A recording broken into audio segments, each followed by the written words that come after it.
Question number 43 है, सिद्ध कीजिए कि वृत्त के परिगत एक चतुर्भुज ABCD खींचा गया है। सिद्ध कीजिए AB प्लस CD बराबर AD प्लस BC होता है। यहाँ पर ध्यान रखना है, परिगत बोला है तो परिगत में कौन है, चतुर्भुज है, यानी कि वृत्त के बाहर। परिगत मतलब वृत्त के बाहर का भाग, बराबर। और अंतर्गत मतलब ये जो चतुर्भुज अंतर्गत होता तो इस वृत्त के अंदर होता। ओके, ऐसा ध्यान रखना। अब यहाँ पर हमने आकृति बना दी है, ये हमारी आकृति है, इसका हम सॉल्यूशन कर रहे हैं, बराबर। कैसे कर सकते हैं, यहाँ पर देखें तो यहाँ चतुर्भुज ABCD की भुजाएं AB, BC और CD और DA वृत्त को क्रमशः P, Q, R, S बिंदुओं पर स्पर्श करती है। कहाँ पर करती है, S बिंदुओं पर स्पर्श करती है।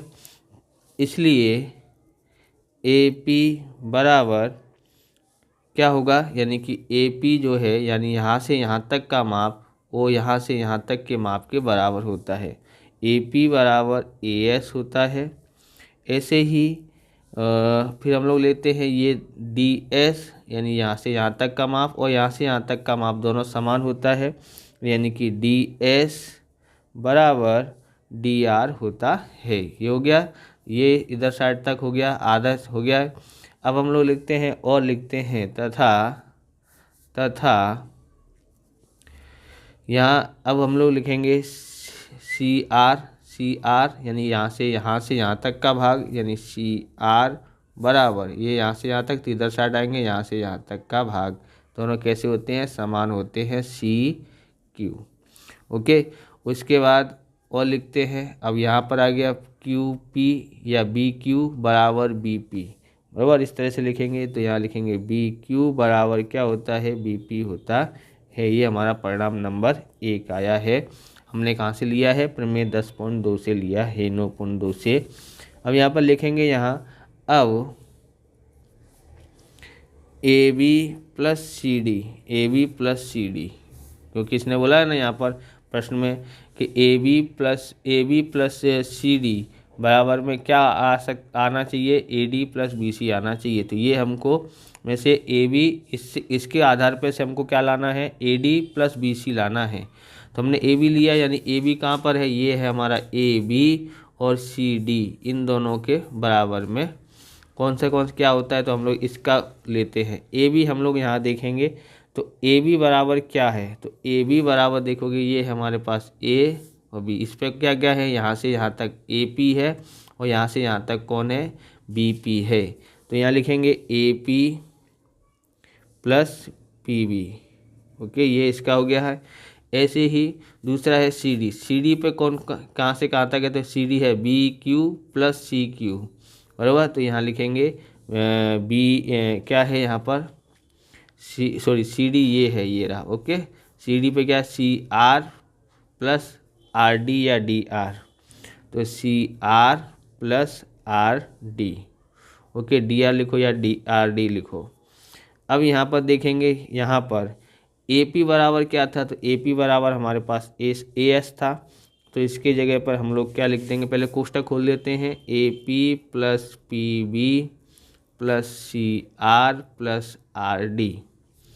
AP बराबर क्या था, तो AS था, इसकी जगह पर AS प्लस PB बराबर क्या था, तो PB बराबर हमारे पास ये ना PB। ओके, BP लिखो या PB बराबर क्या है, BQ है।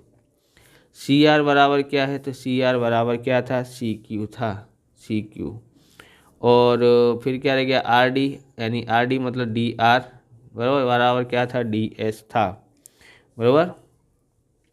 यहाँ पर हम लोग देखते हैं तो DS लिखा, हम लिखना रह गया ds लिख दिया है। अब हम लोग ये देखेंगे कि इनमें से देखो as को पहले पकड़ते हैं, as यहाँ है।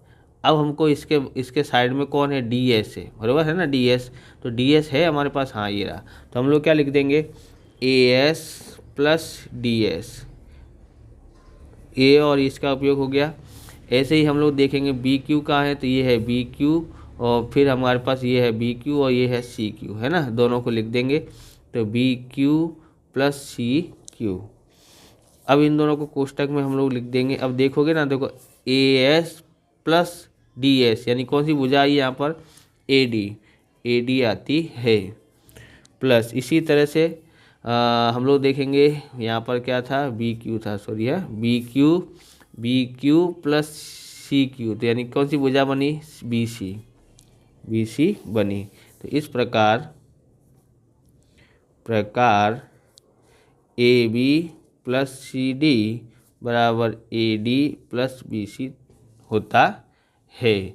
आप इस प्रकार के वीडियो देखना चाहते हैं तो डिस्क्रिप्शन में मोस्ट आईएमपी क्वेश्चनों की प्लेलिस्ट बनी हुई है, और साथ में हम लोग ने असाइनमेंट सॉल्यूशन किया, उसकी भी लिंक डिस्क्रिप्शन में है, वो देख सकते हो। चैनल पर नए हैं, चैनल को सब्सक्राइब करना, क्योंकि हम इस प्रकार के वीडियो आपके लिए बनाते रहते हैं।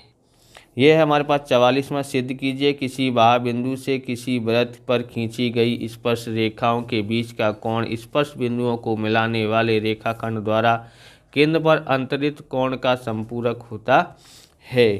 तो हम लोग इसको देखते हैं, संपूरक कब होता है, तो संपूरक का आपको मतलब समझ में आना चाहिए, दो कोणों का टोटल 180 होता हो उसे संपूरक कोण कहते हैं, बराबर। अब यहाँ पर हम लोग लिखते हैं सबसे पहले पी ए व पी बी वृत्त के बाह्य बिंदु पी से वृत्त पर की स्पर्श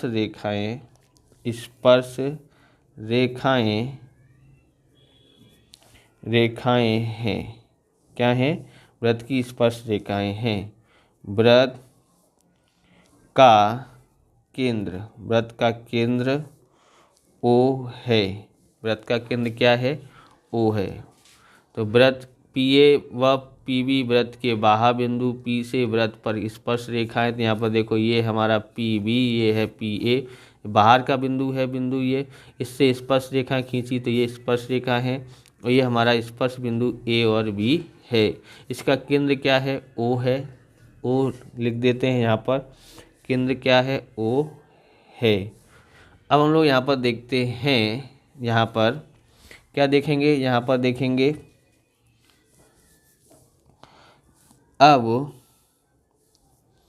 त्रिभुज पी ए ओ और त्रिभुज पी बी ओ, तो दो त्रिभुज है, एक है पी बी ओ यानी ये वाला त्रिभुज नीचे वाला, दूसरा है देखो ये वाला पी बी ओ हो गया, और दूसरा है ये पी ए ओ यानी ऊपर और नीचे वाला दो त्रिभुज है। उन त्रिभुजों में हम लोग देखेंगे सबसे पहले पी ए बराबर पी बी, यानी कि ये वाली भुजा और ये वाली भुजा कैसी है, समान होती है, बराबर, पिरमेड 9.2 के अनुसार। ऐसे ही हमको और क्या ध्यान रखना है कि ये वाली भुजा और ये वाली भुजा भी कैसी होती है, समान होती है, क्योंकि दोनों क्या हैं, वृत्त की त्रिज्याएं हैं, बराबर। ओ ए बराबर ओ बी, दोनों वृत्त की त्रिज्याएं हैं। और बाकी देखो एक भुजा लिख दिया, दूसरी ये भुजा लिख दी, तीसरी ये भुजा, दोनों त्रिभुज में एक ही भुजा है ये वाली, बराबर। तो ये लिखेंगे दोनों त्रिभुज में ये वाली भुजा है, इसलिए ओ पी बराबर ओ पी क्या है, उभय निष्ठ है, ऐसे लिख सकते हैं। इसलिए त्रिभुज पी ए ओ एक रूप त्रिभुज यानी सर्वांग ओके, पी बी ओ कैसी है, और किसके कारण है, तो ये है S S S, S S का मतलब है साइड साइड साइड, यानी साइड साइड साइड, साइड मतलब भुजा, भू भू भू, हिंदी में लिखना हो तो क्या लिखेंगे, भू भू और भू, बराबर। सर्वांग समता समता नियम से ओके समान होती हैं। अब हम लोग यहाँ देखेंगे त्रिभुज ओ पी ए बराबर ओ पी बी।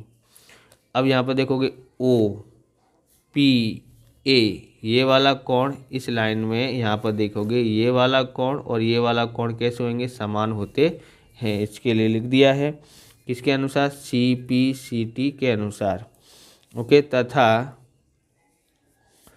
कोण पी ओ ए बराबर कोण पी ओ बी। तो यहाँ पर देखो पी ओ ए ये वाला कोण और ये वाला कोण भी समान होते हैं, क्योंकि यहाँ पर देखो ये यहाँ पर वृत्त की त्रिज्या है और स्पर्श रेखा से जो कोण बनता है वहाँ पर 90 का बनता है, दोनों साइड 90 का होगा तो समान होगा ओके। इसी प्रकार से हम लोग लिखते हैं ए कोण ए पी बी बराबर 2 कोण ओ पी ए। अब यहाँ पर देखोगे ए पी बी यानी ये जो कोण है यहाँ पर ये जो कोण बन रहा है इसका आधा यहाँ होता है। समझ आ रहा है कि नहीं आ रहा है, यानी कि इसके बराबर में इस कोण में 2 का गुणा करें तो इसके बराबर में आता है, क्योंकि ये इस कोण का आधा ये कोण होता है। तथा कोण ओ ए ओ बी बराबर 2 कोण पी ओ ए। तो यहाँ पर देखेंगे ए पी बी लिखा है ना, ए पी बी ये है हमारा ए पी बी ये वाले कोण का आधा ये वाला कोण होता है, ऐसे ही आधा ये वाला कोण होता है, तभी इसके 2 टुकड़े हुए हैं ना, इसलिए हमने लिखा है ए पी बी बराबर क्या हो सकता है 2 ए ओ पी ए, यानी ये वाला भी कोण हो सकता है, दूसरा ये वाला कोण भी हो सकता है। तो यहाँ पर देखोगे ओ ए ओ बी यानी इस कोण के बराबर में भी पी ओ ए ये वाला कोण होता है। आगे देखेंगे हम लोग क्या करेंगे, यहाँ पर कोण पी ओ ए बराबर 90 अंश माइनस ओ पी ए। हमने यहाँ पर ये लिखा है 90 अंश लिखा है बराबर। अब तो इस तरह से हम लोग लिखते हैं 2 कोण पी ओ ए, इसके जो था ना अभी हमने लिखा पी ओ ए ये था हमने यहाँ पर 2 लिखा है, तो हम लोग सब में 2 का गुणा कर देंगे, इसमें 2 का गुणा करेंगे तो ये 180 हो जाएगा और ये हो जाएगा 2 ओ पी ए। उसके बाद हम लोग को लिखेंगे यहाँ पर ये जो है किसके बराबर में था, तो ये था इसके बराबर में, तो कोण ए ओ बी बराबर में 180 अंश माइनस कोण ए पी बी ओके। अब हम लिखते हैं ए ओ बी प्लस इसको इधर ले आते हैं तो ये हो जाएगा प्लस में बराबर 180। तो मैंने बोला समपूरक कोण का मतलब क्या होता है, 2 कोणों का योग 180 होता हो, तो ये हो गया है ओके। अगला सवाल देखते हैं। तो यहाँ पर लिखा है 45वां निम्न बारंबारता बंटन का बहुलक ज्ञात कीजिए। वर्ग दिया है 15 से 20, 20 से 25, 25 से 30, 30 से 35, 35 से 40, 40 से 45, 45 से 50, 50 से 55, बारंबारता 3, 8, 9, 10, 3, 0, 0, 2 दिया हुआ है। यहाँ पर आप देखेंगे तो समझ लो यहाँ पर सबसे बड़ी आवृत्ति बारंबारता कौन है, तो ये हमारा हो गया F1 बराबर, और ये हमारा हो जाएगा L ओके। तो इसी तरह से हम लोग आगे देखते हैं ये F0 और ये हो गया F2 बराबर। अंतर कितने का है, तो देखोगे 5-5 का अंतर दिखाई दे रहा है, यानी H बराबर 5 हो गया, सब आ गया हमको। अब हम लोग ज्ञात करते हैं, यानी हमको यहाँ पर क्वेश्चन नंबर कौन सा था, ये 45वां था। L बराबर हमको पता पड़ गया है 30, F1 बराबर क्या था, F1 बराबर हमारे पास 10 था, F0 बराबर 9 था, F2 बराबर 3 था और H बराबर कितना है 5 है। बहुलक ज्ञात करना है, बहुलक मतलब कि Z ज्ञात करना है। क्या सूत्र है, L plus F1 minus F0 okay 2F1 minus F0 minus F2 गुणा H। तो हमारे पास यहाँ कितना है 30, F1 कितना है, F1 है हमारे पास 10 माइनस 9 और यहाँ है 2, ये 10 माइनस 9 और यहाँ है 3 गुणा h बराबर 5 है बराबर 30। यहाँ बचता है 1, यहाँ लिखते हैं 10 दूनी 20, इन दोनों को जोड़ देते हैं माइनस का 12 गुणा 5, 30 लिखते हैं यहाँ पर 1, 20 में से 12 घटाते हैं तो 8 गुणा 5। ओके, यानी हम लोग यहाँ लिखते हैं 30 और 5 एकन 5 बट्टे में 8। ओके, अब यहाँ लिखते हैं 30, भाग देते हैं। तो यहाँ पर देखो हम भाग दे के देखते हैं क्या होगा, भाग दे के देखते हैं। 8 से भाग देते हैं यहाँ पर 5 में, तो 5 में भाग तो जाएगा नहीं, 0 पॉइंट यहाँ लिखते हैं। ओके, यहाँ 0 पॉइंट लिखते हैं, कितना होगा 50 हो जाएगा। तो यहाँ पर कितना हो जाएगा 8 छिंग 48, 8 छिंग 48 बचा 2। अब हम लोग 8 दूनी 16 हो जाएगा, 0 लगाना हो जब लगाते रहना है। यहाँ पर कितना बचा 4, 0 लगा लो, 8 पंजे 40, 8 पंजे 40 कितना आया 0.625 आता है। जोड़ते हैं तो कितना होगा इसमें 30 और 6 30 और जोड़ते हैं यहाँ पर तो z बराबर आता है 30.625, इसका आंसर आता है। कितना आता है 30.36, इसको ऐसे भी लिख सकते हैं 30.6 लिखना हो तो 6 भी लिख सकते हैं। अगला सवाल देखते हैं। तो यहाँ 46वां एक स्लेटी पासे पर एक पासे नीले पासे को एक साथ फेंका जाता है। सभी संभावित परिणाम लिखिए। सभी संभावित परिणाम लिखना पड़ेगा। इसकी क्या प्रायिकता है कि दोनों पासों की संख्या का योग 8 है, 13 है और 12 से छोटी संख्या या उससे बराबर है। तो संभावित परिणाम सभी लिखने पड़ेंगे, हमको ऐसा बोला है। क्वेश्चन नंबर 46 है। तो देखो हम कैसे लिख सकते हैं, पहले 1 से चालू करने का, एक एक एक एक करके। तो 1 1, फिर से क्या लिखेंगे 1 2, अब संख्या बढ़ते इधर बढ़ाते जाने का 1 3, फिर 1 4, फिर 1 5, फिर 1 6। Okay, comma comma comma comma यहाँ लगा देने का। अब यहाँ पर चालू कर देने का 2 2 2 2 2 ऐसे कर दिया ना, 2 1, फिर 2 2, फिर 2 3, फिर 2 4, फिर 2 6, 2 5 2 6। ओके, अब आएगा 2 के बाद हो गया यहाँ पर 3 3 1, 3 2 और 3 3, 3 4, 3 5 और 3 6, फिर 4 1, 4 2, 4 3, 4 4, 4 5, 4 6, फिर 4 हो गया, 5 1, 5 2, 5 3, 5 4, 5 5, 5 6, 6 1, 6 2, 6 3, 6 4, 6 5, 6 6। ओके, अब हम लोग क्या करेंगे यहाँ पर कुल परिणाम कितने हैं। तो कुल परिणाम है 36। सबसे पहले लिखते हैं पहला घटना ए क्या बोला है, योग संख्याओं का योग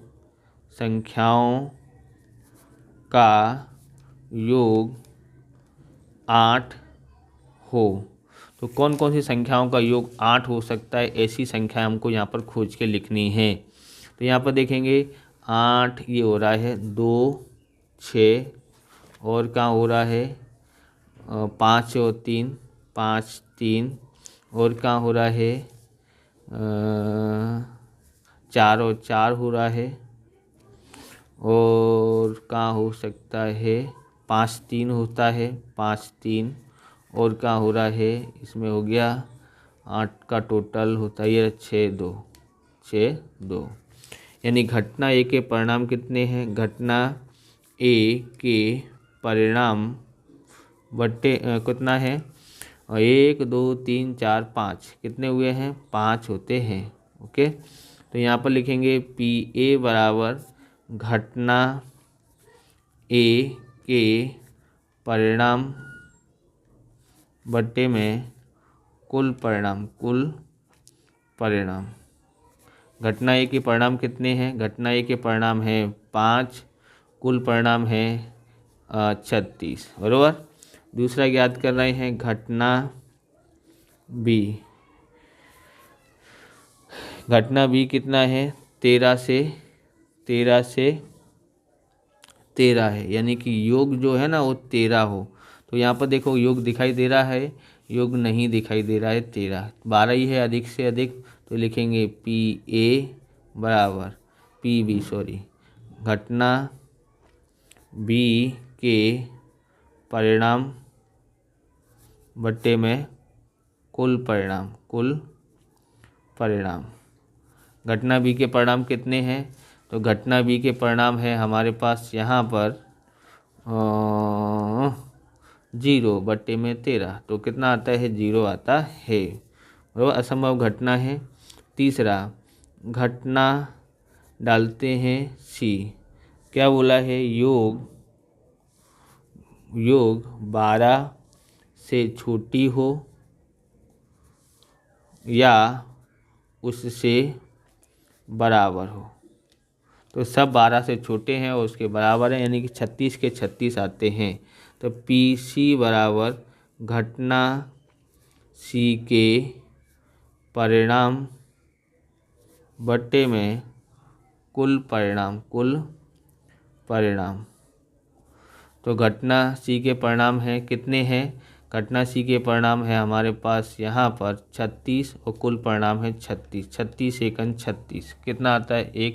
इस प्रकार से ये वीडियो पूरा होता है। अगर आपको हमारा वीडियो अच्छा लगे तो लाइक करें, शेयर करें, कमेंट करें। चैनल पर नए चैनल को सब्सक्राइब करें। मिलते हैं नेक्स्ट वीडियो में। जय हिंद, जय भारत, वंदे मातरम।